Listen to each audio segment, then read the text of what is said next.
Very rarely do I talk about Tim Pool here at Barn Blog Solo. And this is one of those times where I'm going to use Tim Pool as a teaching moment, not for the normal ways liberals use him. Well, let's start off with a couple of quotes from him on bootlicking. And this will tell us a lot about Caesarism and the politics of recognition, believe it or not. The first quote I have is from Tim Pool is, "I am not a bootlicker, I'm a realist. This was a messy situation where a man had a gun, and when you have a gun in a high tension area with federal agents, things go south. I'm not defending the state, I'm defending the reality of law enforcement.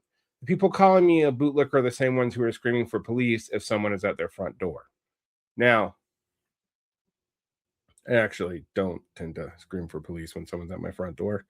And I don't usually care enough about Tim Pool to call him a bootlicker. But there's something here about the identification, first as a defense of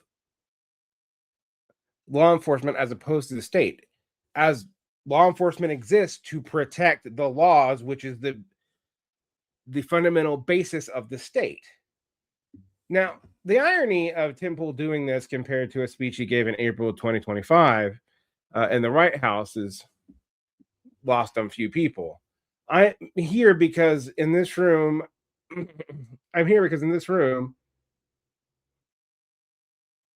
people have spent years acting as bootlickers for the establishment. We, and by this he probably meant independent media, are the ones actually asking the questions the American people want answered. But then he goes farther in another quote that he gave on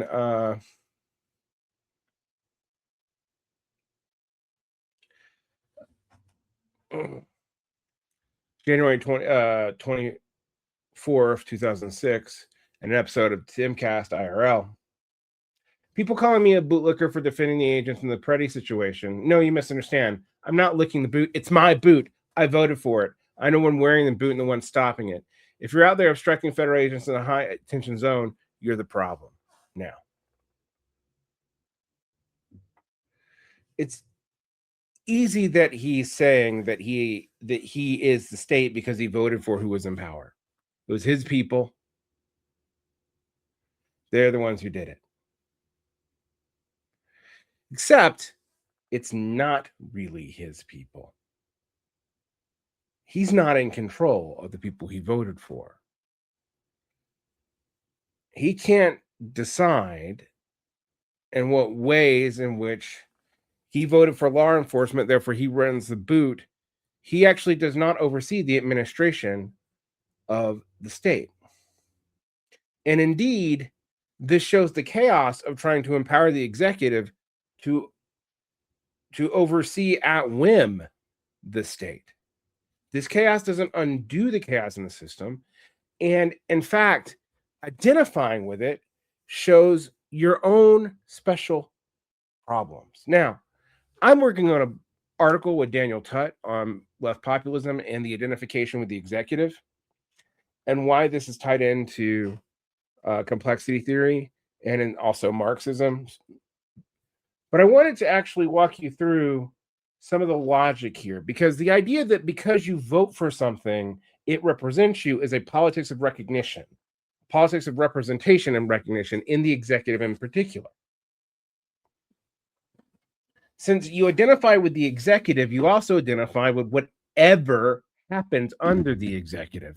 Now, we call this partisanship, this theory of the partisan, but it's not really a partisanship in the idea that you are holding to a party line or developing a party line out. No, what you're actually doing is identifying yourself with the leader.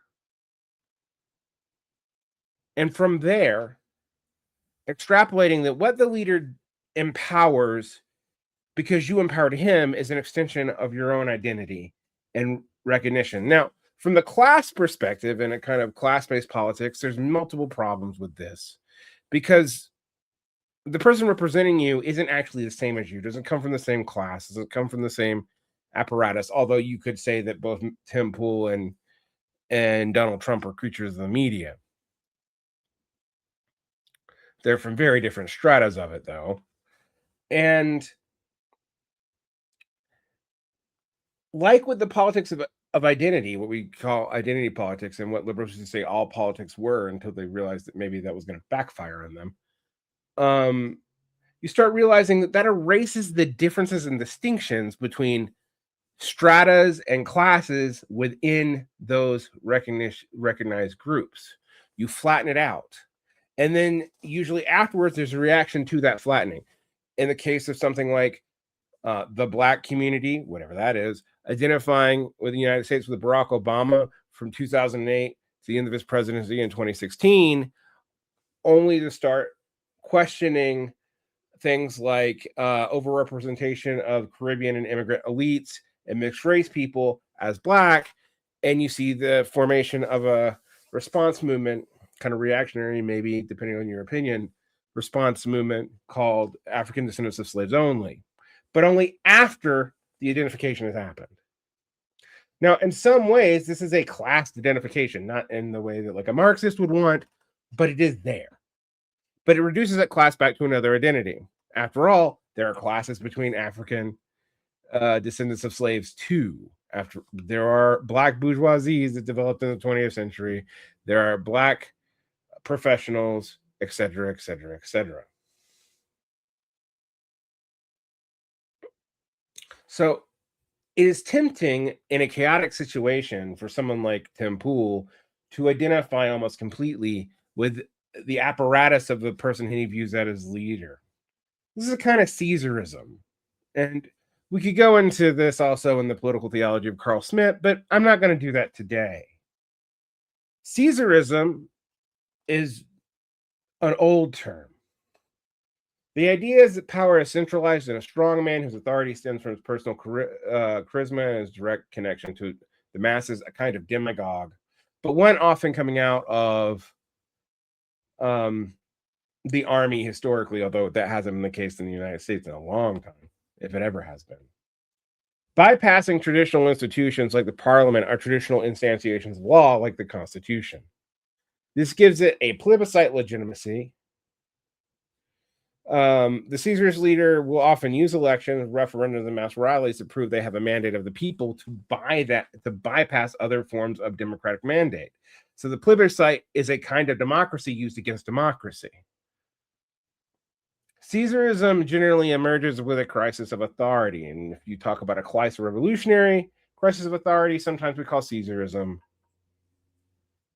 Bonapartism, and particularly in Marxism. We can do that on another day. I don't really think that's helpful here. According to the philosophy of Antonio Gramsci, it occurs when two social forces, such as the hegemonic elites of the bourgeoisie and the working class, are in deadlock when neither can win, and a third force steps in to seize control as an arbitrator, just like a way to end what the ancient Greeks would have called stasis. They often use anti-establishment rhetoric and appeal to representing the people. You can think about Michael Parenti's defense of Bonapartist figures in his book on Julius Caesar himself. Parenti himself doing this as a backdoor way to defend Stalin as a representative of the dictatorship of the proletariat, which was what was actually going on in that book. And you could see when Michael Parenti died that Bhaskar Sankara praised the book, because in some ways he does the same thing for Bernie Sanders. But there's a problem with Caesarism. All right.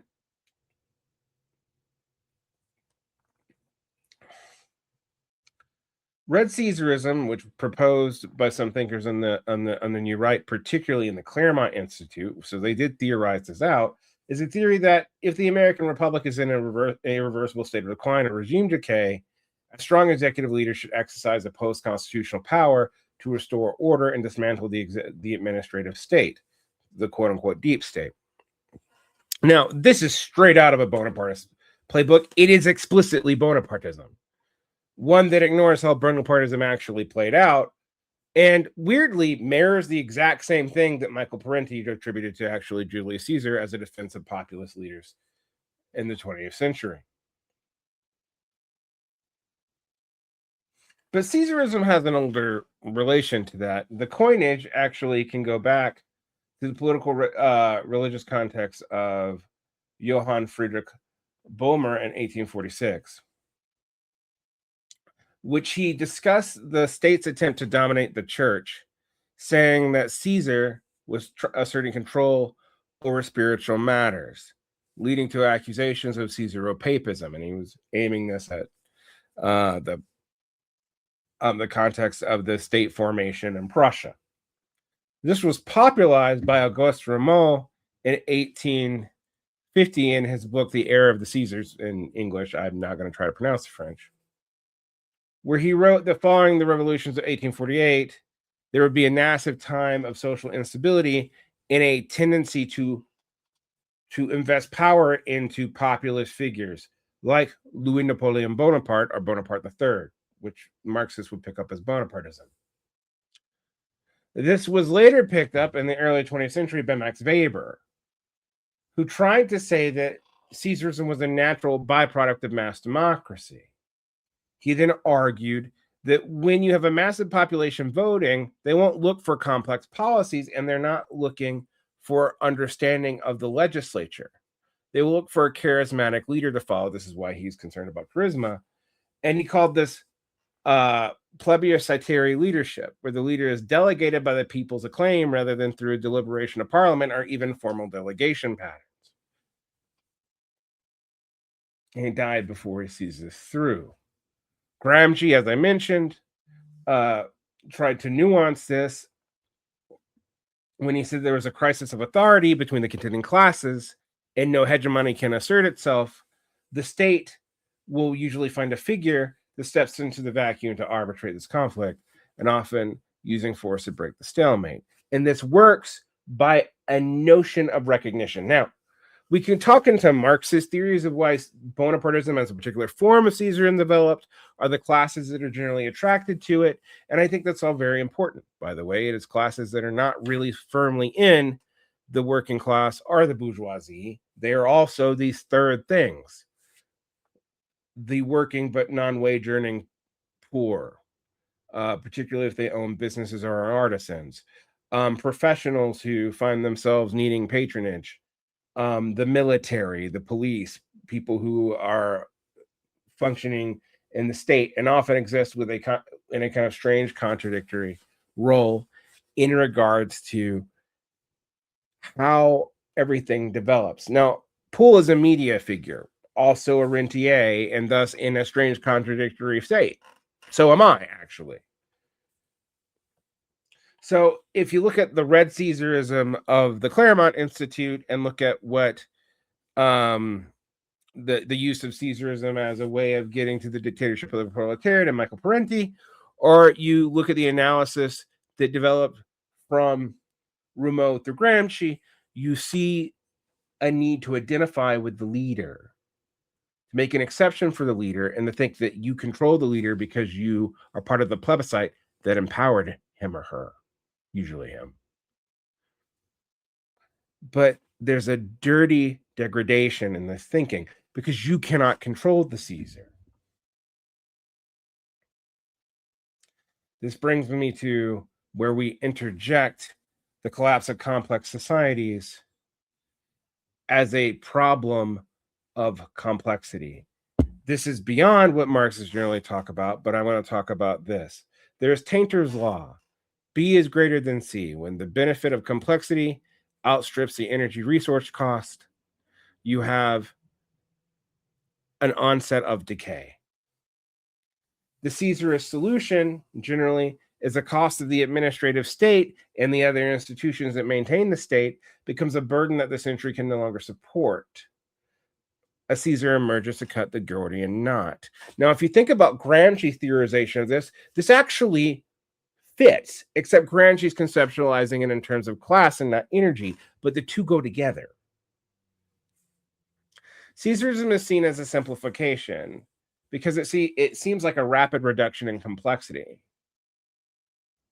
Caesarism often acts as a halfway point towards a reduction in complexity because it tries to bypass bureaucracy, where traditional complex societies are governed by rules of laws, courts, and legislatures, which require massive energy and educational apparatuses and bureaucratic apparatuses and state apparatuses to maintain. Caesar simplifies this decision making in one person, or at least it seems to. The sovereign exception seems to fix the problem, thus seeming to lower the cost of transactions. Since legal discovery is of high complexity, Caesar issuing an edict is of low. But the irony is, while Caesar seems to simplify politics, they actually must increase military complexity to stay in power, and often doing so in a chaotic situation where no one's actually in control. The plebiscite validity that someone like Tim Pool sees in that boot, he doesn't control it, and probably Caesar doesn't either. And you can see this in the way that MAGA media will try to defend the Trump administration, where the Trump administration first tried to double down on that and now it's pivoting away.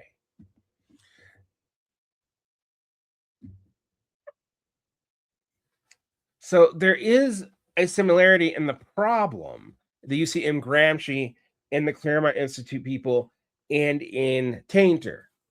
And in fact, there's someone who draws this out in Tainter called Ugo Bardi in The Seneca Effect, Why Growth is Slow But Collapse is Rapid from 2017, where Bardi argues that Tainter's work on modern resource depletion actually leads us to a tendency of authoritarian, or at least post-democratic options to emerge, both authoritarian or technocratic, to try to deal with the complexity of inputs.